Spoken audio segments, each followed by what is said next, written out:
Hi, I'm with Jahenns right now. So, hi, Jahenns, how you doing? I'm doing good. How are you? I'm good. I'm pretty good. So, I'm really excited to deep down a little bit about your journey, your pro journey. So you started at Creighton. What year was it? This is 2010. Played there from 2010. 2010 to 2014. I know I'm old now. You're a little older than me, yeah. But obviously, we played each other in the CBL. We played one season. It was like 2024, I think. This Yeah, summer. that would have been my last summer of playing pro. So yeah, the summer of 2024. Yeah. So I want to talk about your journey a little bit. So, for people that don't know you, can you tell us about your journey, like where you're from, who you are as a basketball player? Jahenns Manigat, originally from Ottawa, Ontario. I was born in Montreal. I know it's a popular hotbed for basketball now, but it wasn't really back then. A family moved to Ottawa when I was about 4. That's where I grew up, and that's what I really remember. Played high school at Immaculata High School, a small little high school downtown Ottawa, which I love to this day. Moved to NITA, which was the National League Development Academy. At the time, it was like a way for Canada basketball to bring the best 12s prospects together and basically trade them year round. And that was our version of prep school. After that, got a chance to play at Creighton University from 2010 to 2014 in the Missouri Valley Conference for 3 of those years. My senior year, we moved to the Big East. UNI fans might hate me because I put a couple of pretty good UNI teams out back in the day. Won 2 Valley championships, went to the tournament 3 times, and then ended up playing all over the place in Europe after that for 10 years, from Romania to Germany to Cyprus to Lithuania to Hungary to Austria to Kosovo to Poland. So I've been kind of all over the place and really thankful for the game of basketball where it's been able to bring me, because honestly, I was able to see some things I never thought I'd be able to as a young kid growing up. So, yeah, that's kind of like the introduction to my journey, if you would say that. Okay, and now you coach at Murray State. Correct. So we Yeah. have the chance to play against each other, huh? Yeah, that's exactly right. Yeah, and we don't like seeing you guys for some reason, but yeah, I'm an assistant Defensively? coach at yeah.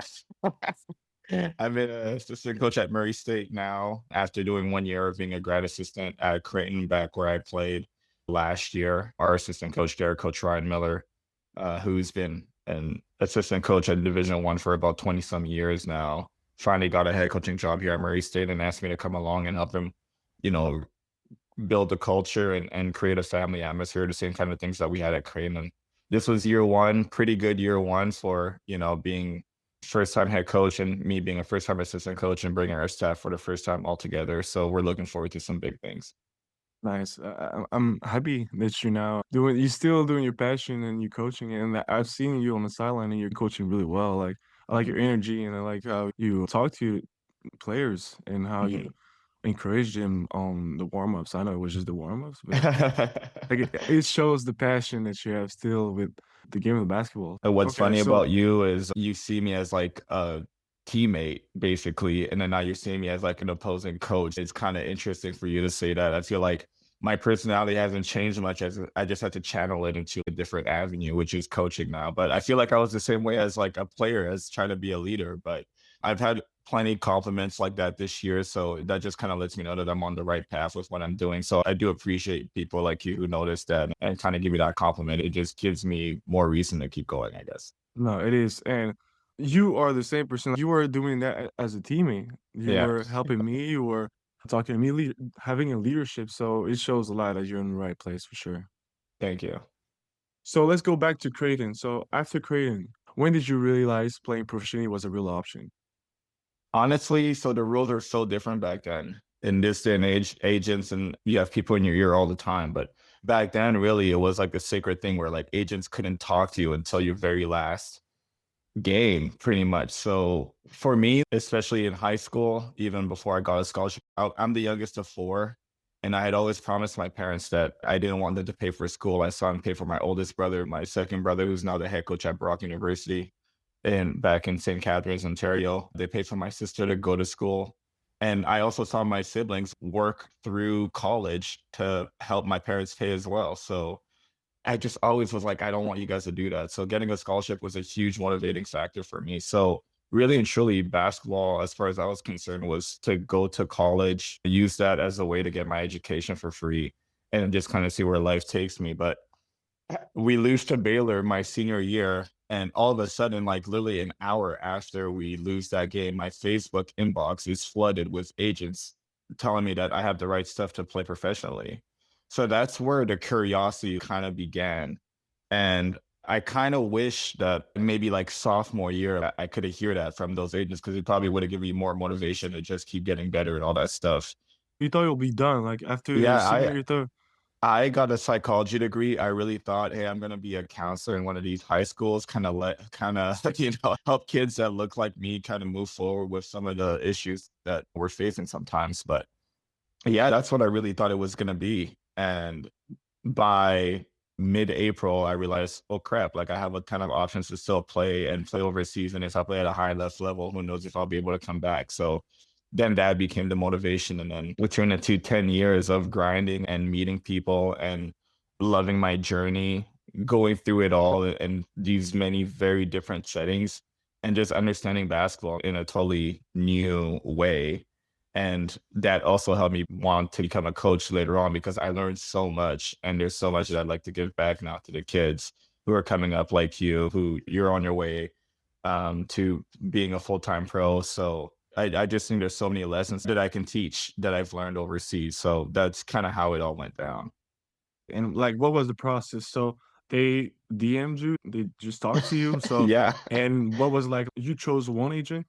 Yeah. There was about 4 or 5 agents who were just like, hey, man, I have this and that opportunity from you. I represent X agency and here's the pipeline that I have. And I whittled it down to one guy from Minnesota that I really liked his conversation. I liked the plan that he has for me, especially initially in my career. And especially like overseas, you don't know too much about it. So I was really trying to find a guy that I could trust the most. And it worked out for a couple years with him. And then, as you know, the game is the game. So new agents come into play after you have some success overseas. And you just kind of keep moving up that ladder. So I ended up having 3 agents in 10 years, which I think is actually a pretty good rap sheet there for me. I know agents want you to stick with them as much as possible, but it's a business much like anything else. You have to find the best way, the best avenue for yourself. So try to maneuver that in my career, and I think I did a pretty good job. Okay, and do you remember signing your first contract? Like, what does it feel? What moment? What was Yeah, your emotion coming out of it? it was crazy because yeah, I only made 2,800 bucks a month in my first Okay. contract in Romania, and at that time, that was everything because there was no NIL, there was no way to make money in college. So I literally left Creighton University with basically next to nothing in my bank account. Got to Romania, played my first month, and all of a sudden I have like almost $3,000 in my bank. I felt like the richest kid in the world. So yeah, I remember signing that first contract. It was actually like a week before we did a senior trip to Hawaii. The guys that I graduated with, we all went over there and spent like a week together. So yeah, it was crazy. Not that I like reminisce, but yeah, I was the happiest kid because it meant like I was a pro and I was going to be able to continue playing basketball, which as of 6 months prior to that, I didn't think would be a possibility. It was Romania? Yeah, Romania was my first year in Europe. And, how was it look like over there? Like, compared to US or Canada? Major culture shock, Eastern Europe. The town that I was in was named Timișoara and learned a little bit of history while I played over there. That was like the town where the revolution for the Romanians started, where they were able to gain their independence. So actually our cheer was Timișoara, which is what the locals were chanting after they took down their first basically fort down there after the revolution. Wow. Yeah, it was insane to just again, like this is where basketball kind of took me and it helped me really embrace this journey of like, okay, I might not be playing in the NBA, but I can learn a lot and I can take a lot out of this if I really just grind, keep getting better, and just have an open mind and an open heart about understanding people and different cultures and where they come from and how differently it could be from what you grew up and what you saw. So the culture shock first was the major thing. It just landing somewhere and everyone speaking a language that you don't understand. And you just feel so foreign. But at the same time, you learn to navigate through that. You learn to use body language as a way to communicate with people. You learn a couple of words in their language, and then you'd be surprised how much the locals like really embrace you because of that, because they see that you're trying to be one of them. That's kind of what I took with all the countries that I went to. You kind of make friends locally at the supermarket or wherever you go.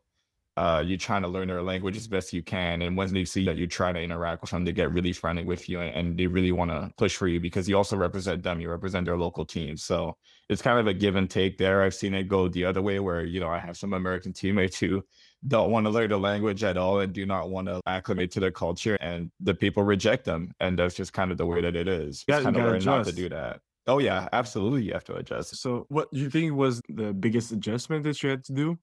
Like, on and off the court, what was the biggest adjustment? Was it the language or anything else? It would definitely be like language barrier stuff, but for the most part, it'd just be like the time difference, like understanding that I can't talk to my brothers and my sister and my mom like whenever I want to. You have to literally have a strict schedule about when you can call home. And, I wasn't used to that. I was usually just basically picking up my phone and calling them whenever I wanted to, or being able to text them and know that I'm going to get a text back relatively quickly. But if I wake up and I have a morning practice at 9, when I get out of practice, it's 11, it's still 4 in the morning for my brother who I want to bother about what we did this morning. So I probably want to expect a text back until like 5 in the afternoon when I'm heading to my second practice because it's now morning time back in where was Willie at the time? Yeah, he was in Ottawa. He was a assistant coach at Creighton. So yeah, it was things like that that like really, you have to make an adjustment for, but you kind of get into a groove much like anything else in life. What did you learn from your first season in Romania?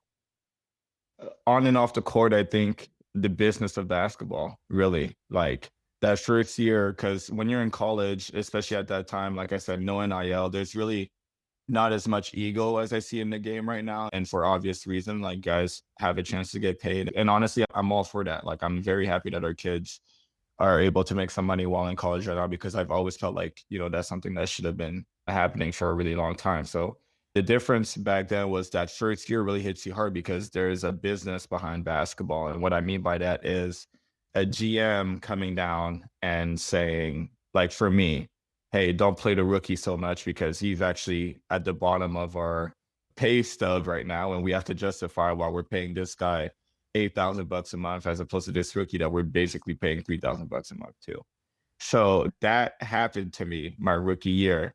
And it was confirmed after that year because I started coming off the bench. I was having a pretty good season up to that point. I was averaging like 14 points a game by December as a rookie. That's really, really good. And at that time, the Romanian league was kind of a hotbed for a bunch of former NBA guys who were like in their mid 30s and you're like they were kind of past their prime and they just wanted to keep playing and make honestly really good money because they were playing for the top teams in Romania at the time. So I was doing pretty well in that league. And then all of a sudden we come back from December break and my minutes just keep dwindling down, dwindling down. And like I think you know me, you know my personality. I'm not the type to like show up late or to pout or to whatever. I just kept doing what I do, which is always try to be a positive influence. And it just kind of took its toll on me after a while. I'm like, I don't understand how I went from playing 22 minutes a game and scoring really well, defending at a high level, helping our team win to all of a sudden I'm playing 8 minutes a game and I can barely get a shot up. When that season finished, we ended up winning the Romanian Cup, lost in the playoffs. I love this guy, Kelvin Lewis, who's an assistant coach at Troy right now, and they're doing some big time things over there. Actually, their head coach just got the Georgia Tech job. I don't know if I'm even allowed to say that yet, but Yeah, Calvin Lewis was my vet, and he had already played 4 years overseas. And he sat me down and just, hey, man, this is the business. And come to find out, agents were working behind the scene to make sure that older players were getting opportunities that I was kind of doing well in my spot in. stealing. So you just are like, damn, like I can't believe that happened. So I got confirmation from him that that was happening. And then fast forward, honestly, 9 years later, that same team, that same coach tried to sign me again.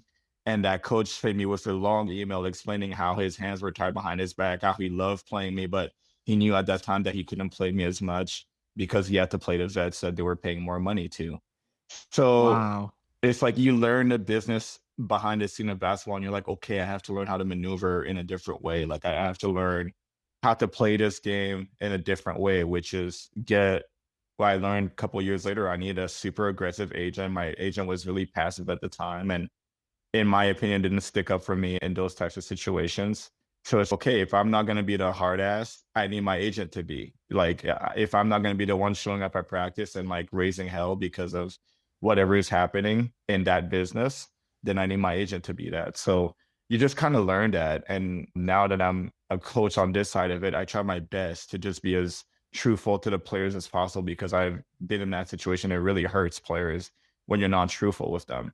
At that time, I thought I was doing everything wrong. It turns out I could have been in a so much better mental space if someone had just told me straight up, like, dude, hey, this is what's happening. And instead of those 22 minutes, you're going to be playing 8 minutes from here on out. And I would have came out and I would have been, gangbusters for those 8 minutes, just trying to make some shake. But you It kind of learn and you adjust. You learn and you adjust. and you probably question yourself, what I've done wrong, what is like the Hmm. problem? Am I like not good enough, but am I doing the right thing? So it really messed with your head. As a rookie, you didn't know how bad it was, like the Yeah. business part of it. So It's so crazy, man. You're absolutely right. It messes with your head. Like you don't sleep at night. You wake up in the morning, all of a sudden, instead of being like, hey, I got two practices today, like I got some shooting in the morning, a good practice afternoon. You wake up and you're just like, man, I really don't feel like going.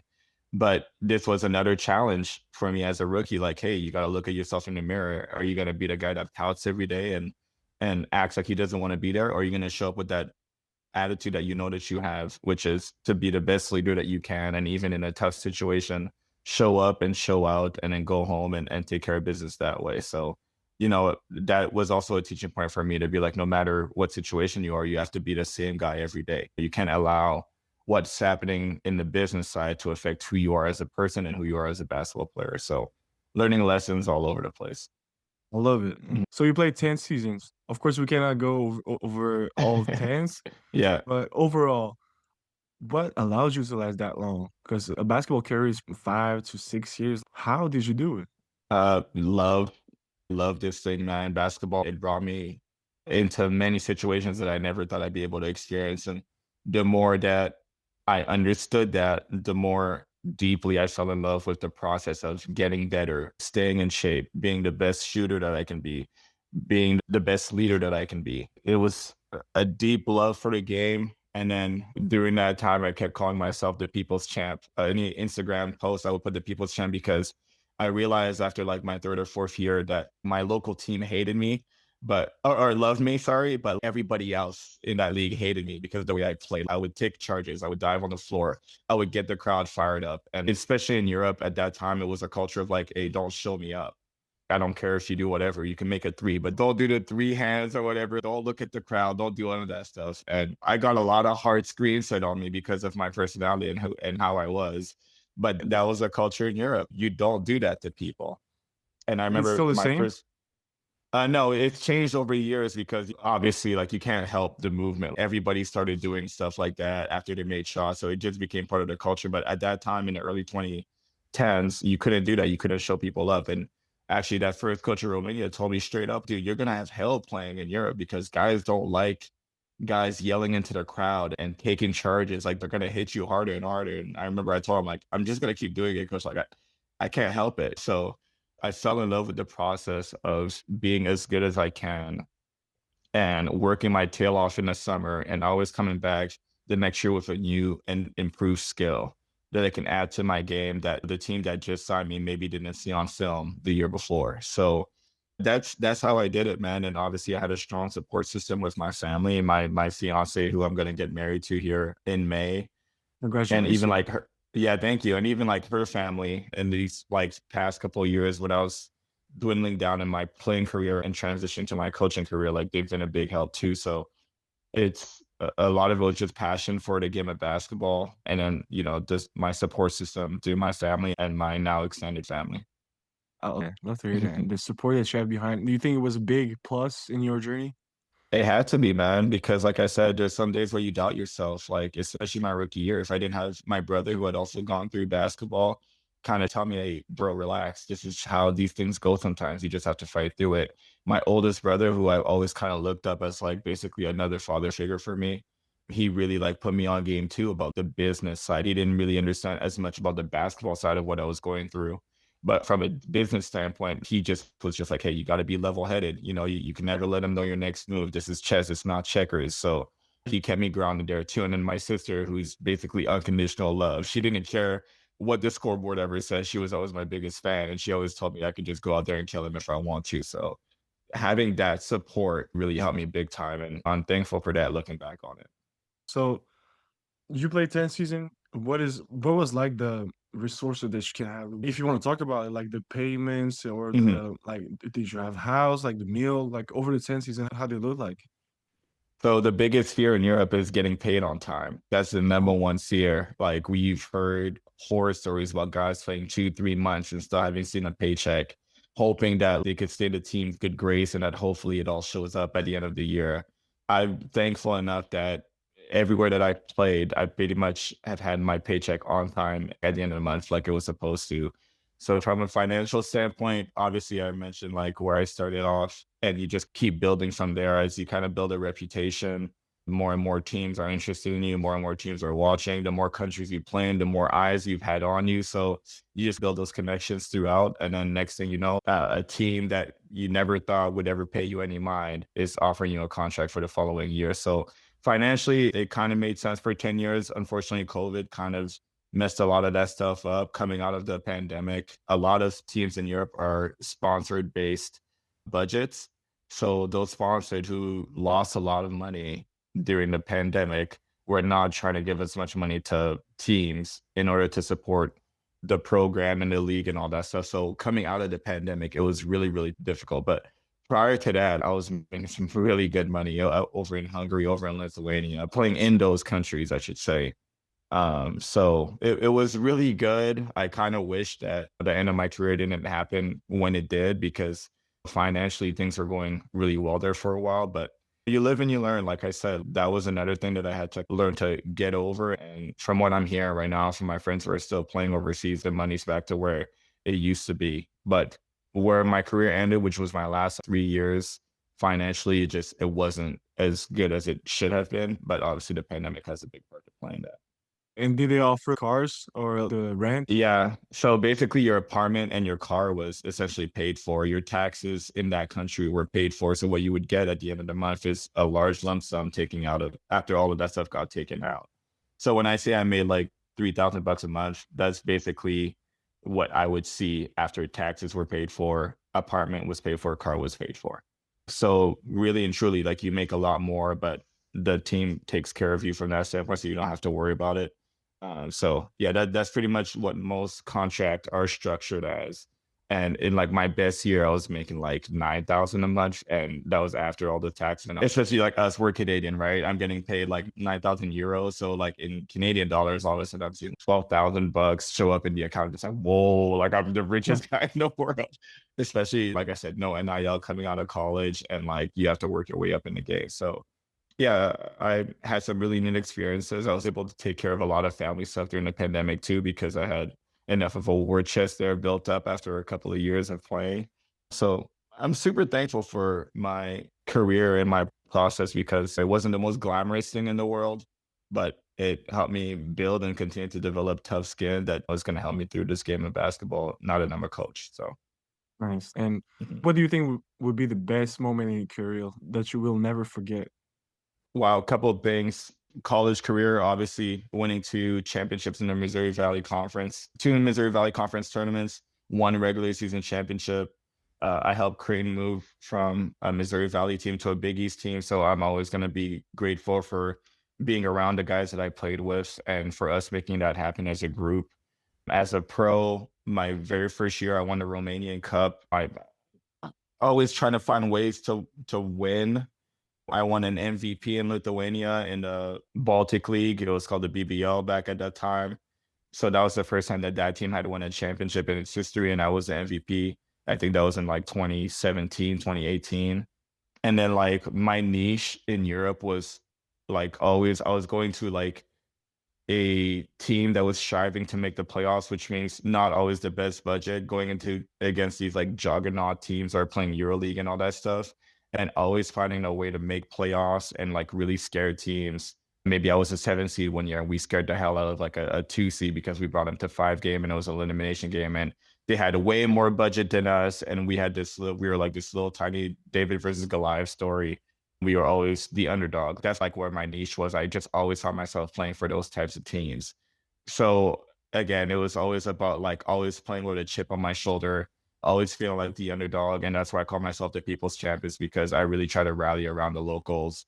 try to get more people out at the games who like maybe didn't quite believe at the beginning of the season. They see that we're in the thick of things halfway through, and all of a sudden by playoff time we have a packed house. And I just always saw that transformation every year that I went to go play over there. So yeah, those would be like my favorite moments for sure. Yeah, you mentioned the fit, like you like to be in the underdog team, but Mhm. those 10 years, did you look for the fit in every team or more like how it was paid or the coaches or where it was? For the most part, you have to. That's why having an agent, especially playing in Europe, is so important because everything is so foreign to you. You don't really have a chance to communicate with the coaches as much as you would think. When you're getting recruited in college, let's say, you have a chance to go to 5 visits and talk to the coaches, get to know them. You get to watch a ton of film and see where you can fit in. In Europe, especially because there's so many teams, you basically just have to take your agent's word for it. So they'll be like, hey, there's a really good coach. Like he's coached here, here, and here. Last year, this team was like 12 and 20. So they're really hoping to make a playoff push, and they really think you're a guy that could help them take them over the top. And you're like, all right, I'll sign up for that. Not knowing the system, not knowing if this a fast break team, is this a slow pace team? Like, but again, they expect you to be a pro. So whatever the coach says over there, if he wants to slow it down and call a set every time, that's exactly what you're expected to do. If he wants you to just be a high pick and roll team, like my team in Germany, and just get going downhill, you have to learn to adjust. And that's why it's kind of frustrating being in Europe because sometimes the numbers don't necessarily reflect how good of a player you are. And I think that's kind of standard all over the place because some countries play at a super fast pace, like Sweden, Finland, like those types of countries, they like to play at a fast pace. They want the game to be 110 to 100. But like you go out in Eastern Europe, you go out to like Serbia, like they want it to be 64-59. So you just have to learn what the coach's playing style is and really try your best to adjust to that game. And the more you can show that you can fit in into whatever situation, the more opportunities that you'll get the following year. So that's the give and take of the system over there, but you have to learn to adjust. Okay, okay. And I'm really curious about that, but what was your favorite country to be in? Germany was great. The league is awesome. The German fans really care about basketball. Like even the team that was 1-21 at that time, when we showed up for their road game, the arena was packed and people were drinking beers and being loud and cheering and singing their team song. So I loved it because the league was really good and the fans were really passionate. Germany was basically as westernized of a country as I've played in. It felt very familiar to US and Canada. Everybody spoke English. There wasn't so much of a language barrier. There wasn't so much of a culture shock. There was familiar restaurants and fast food chains. The first 2 years was Romania and Cyprus, which is super far out in Eastern Europe. So being back to like something more familiar with snow on the ground and like all that stuff, they have like a Christmas market that they're super into. So Germany just felt really familiar after a couple of years of an extreme culture shock playing in Eastern Europe. So I always love Germany for that. And do you want to say the least favorite? Oh, least favorite. Honestly, it was my second time in Lithuania because my first time in Lithuania, there wasn't a pandemic yet. So much like Germany, the fans are super passionate. It was still a culture shock because they don't speak as much English over there. They basically speak Russian or Lithuanian. But my second time there was the year after the pandemic started. So there was no fans, no environment. I was still in that small town again. And because they took such precautions because of the pandemic, you can only 7 people in the grocery store at once. So there would be like this long line in the cold of people waiting to get their groceries because they were really trying to protect people, mask on everywhere. You really couldn't get to know people as well that second time around. Literally, and that's what's so crazy about it. It was the same town, same people, but different circumstances. So that was maybe my least favorite year just because of that. Do you think the mentality in different countries are similar to American or totally different? I would say totally different. It's a lot slower pace. Like even in Austria, which is pretty westernized, still like on Sunday, that's their Sabbath. They shut everything down. The grocery stores aren't open. The malls aren't open. It's a day of rest for everybody in the country. That would never fly in America. It doesn't matter what happened. Someone's working on Sunday. You could order DoorDash at 11:30 p.m. on Sunday night, and someone's going to bring it to your door. So it's a lot more of a slower pace lifestyle over there, which in some ways I enjoyed, in some ways I didn't. But again, it's a different culture, it's different people. You have to learn how to adjust. I think that that's the word I probably use the most during this call is making adjustments and understanding different cultures and how it works and seeing how you fit in all that. But again, it's a learning experience that I may not have had if it wasn't for basketball. So I'm thankful for it. How did playing professionally shape you who you are today? It helped me build tougher skin. The situation is not always going to be ideal. Actually, for the most part, it's not going to be ideal at all. But you learn to go through those circumstances. You learn to fight through adversity. And that's what I'm trying to teach our guys now. It's not always going to be an ideal situation. You just have to learn and you just have to keep fighting. You have to live to fight another day. And I think a lot of times, especially in this era right now, no offense to this generation of guys, but I just find that a lot of guys from the high school level, I'm looking at some of the kids back in Canada who maybe they haven't gone to a prep school in the States. And because they haven't done that, they just quit, they stop playing. And that's the biggest disservice you could do yourself is stop playing because you just have to fight long enough for the opportunity to come. You just have to keep fighting until that opportunity comes. And it's unfortunate that a lot of our youth are quitting so early because they don't see that early success.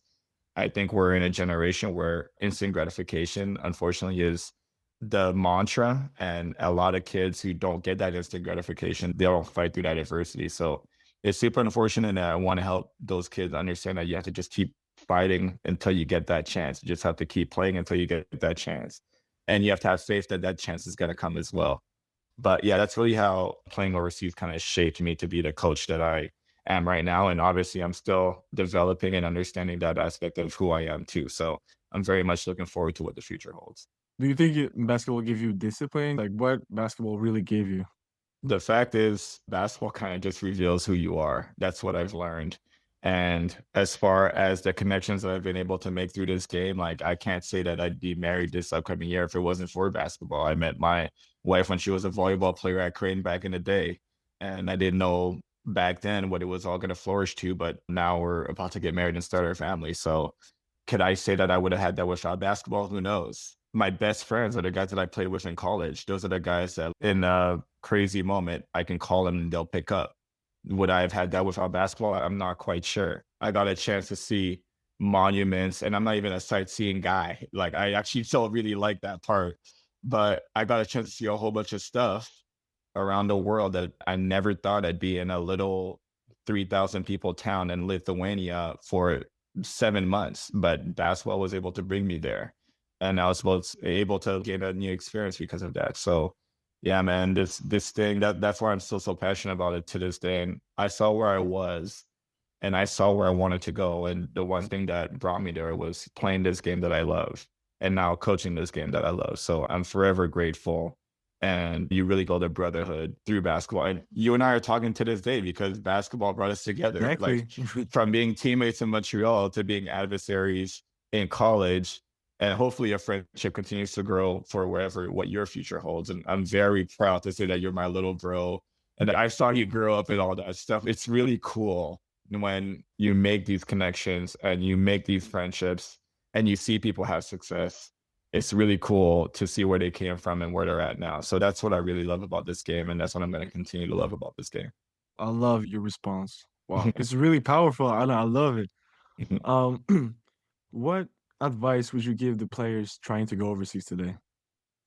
Just get yourself as mentally and physically ready as possible. It's a grind. It's difficult. You feel lonely a lot, but it's worth it. It's worth to go through that adversity. It's worth it to challenge yourself to try new things and to get to know new people and to get yourself out of your comfort zone and see how you react because that's really what life is. Life is always going to throw some curveballs at you and you need those reps to be able to knock it out the park. I just would advise them to be as mentally and physically ready as possible and to just go out there with an open mind, understanding that, yeah, you're there to play basketball, but you can also learn a lot about yourself and learn about different cultures and learn about different people and hopefully make some lifelong friendships the same way that I have. And if you could talk to your younger self after Creighton, what would you say? Ooh, I would say just keep working. Everything that you want is right in front of you. Just keep working, keep grinding. You have to work hard for those opportunities so that when they show up, you can knock it out the park. It's really as simple as that. The things that you do in the unseen hours is going to show the light when the spotlight comes on. So you better be ready for that opportunity. And I'll never say that I was the most talented guy in the world. I always worked my tail off. And like you mentioned, a 10-year career overseas, it doesn't happen often. And I'm grateful for that. I'm grateful for every moment that I had. But a lot of it was simply just I outworked a lot of people. My talent probably didn't dictate that I should be there for 10 years, but I outworked a lot of people. And I always put myself in the best situation to get a decent opportunity to keep fighting for another day. So that's what I would Was tell it my younger self. was it always your mentality? Yeah, it always was because coming from Ottawa, having to always play cats from Toronto, I was never the most talented guy ever, but coaches knew that I do the little things. I dive on the floor for a loose basketball. I would take a charge. I would box out a bigger guy. Like you didn't have to worry about effort with me. So that always gave me a chance to get on the floor. And then once I finally got on the floor, then the real work showed itself. The amount of times that I spent on the gym, shooting on the gun by myself, rebounding by myself, working on handling drills by myself. Like that effort got me on the floor. And then after that, the skill got to be on display because that's the stuff that I worked on all the time. So from that standpoint, yeah, that I would always have to outwork people because I always knew that I wasn't the most talented guy out there. And then even on situations when I was in Europe and I was the most talented guy, maybe on that team, because I had built such a history of outworking people, that's what I always led my foundation to be, was just outwork the opponent.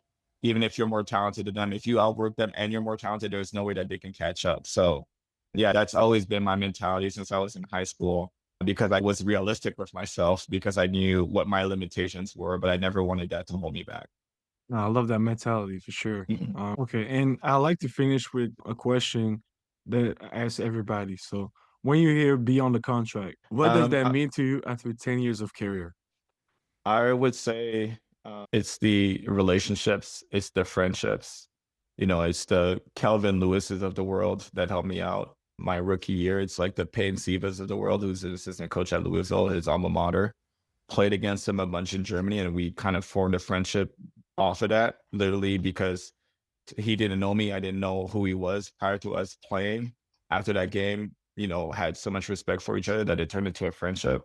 It's stuff like that. Doug McDermott, who's been playing in the NBA for 12 years now, who was my teammate all 4 years at Creighton, and he's one of my best friends to this day.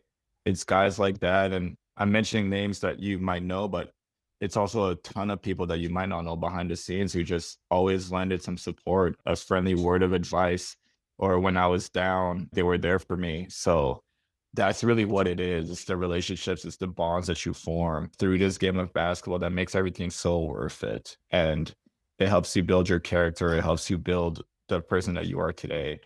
So things like that you can't put a dollar on. And for me, that when you say like beyond the contract, that's really what it is. It's those relationships that you build.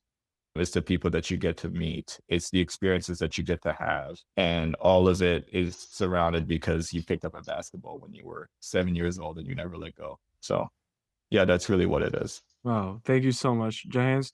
I really appreciate you sharing your journey. 10 years of pro career is not nothing. Is something that people look up to, and I look up to you really. Oh You're my a God. mentor for me. You've been there for my first pro experience, so I really Mhm. appreciate that, and thank you for sharing everything, and I hope to see you next time in my podcast. Of course, man. Thank you. Hey, I'm available anytime. I appreciate you having me out. Thank you.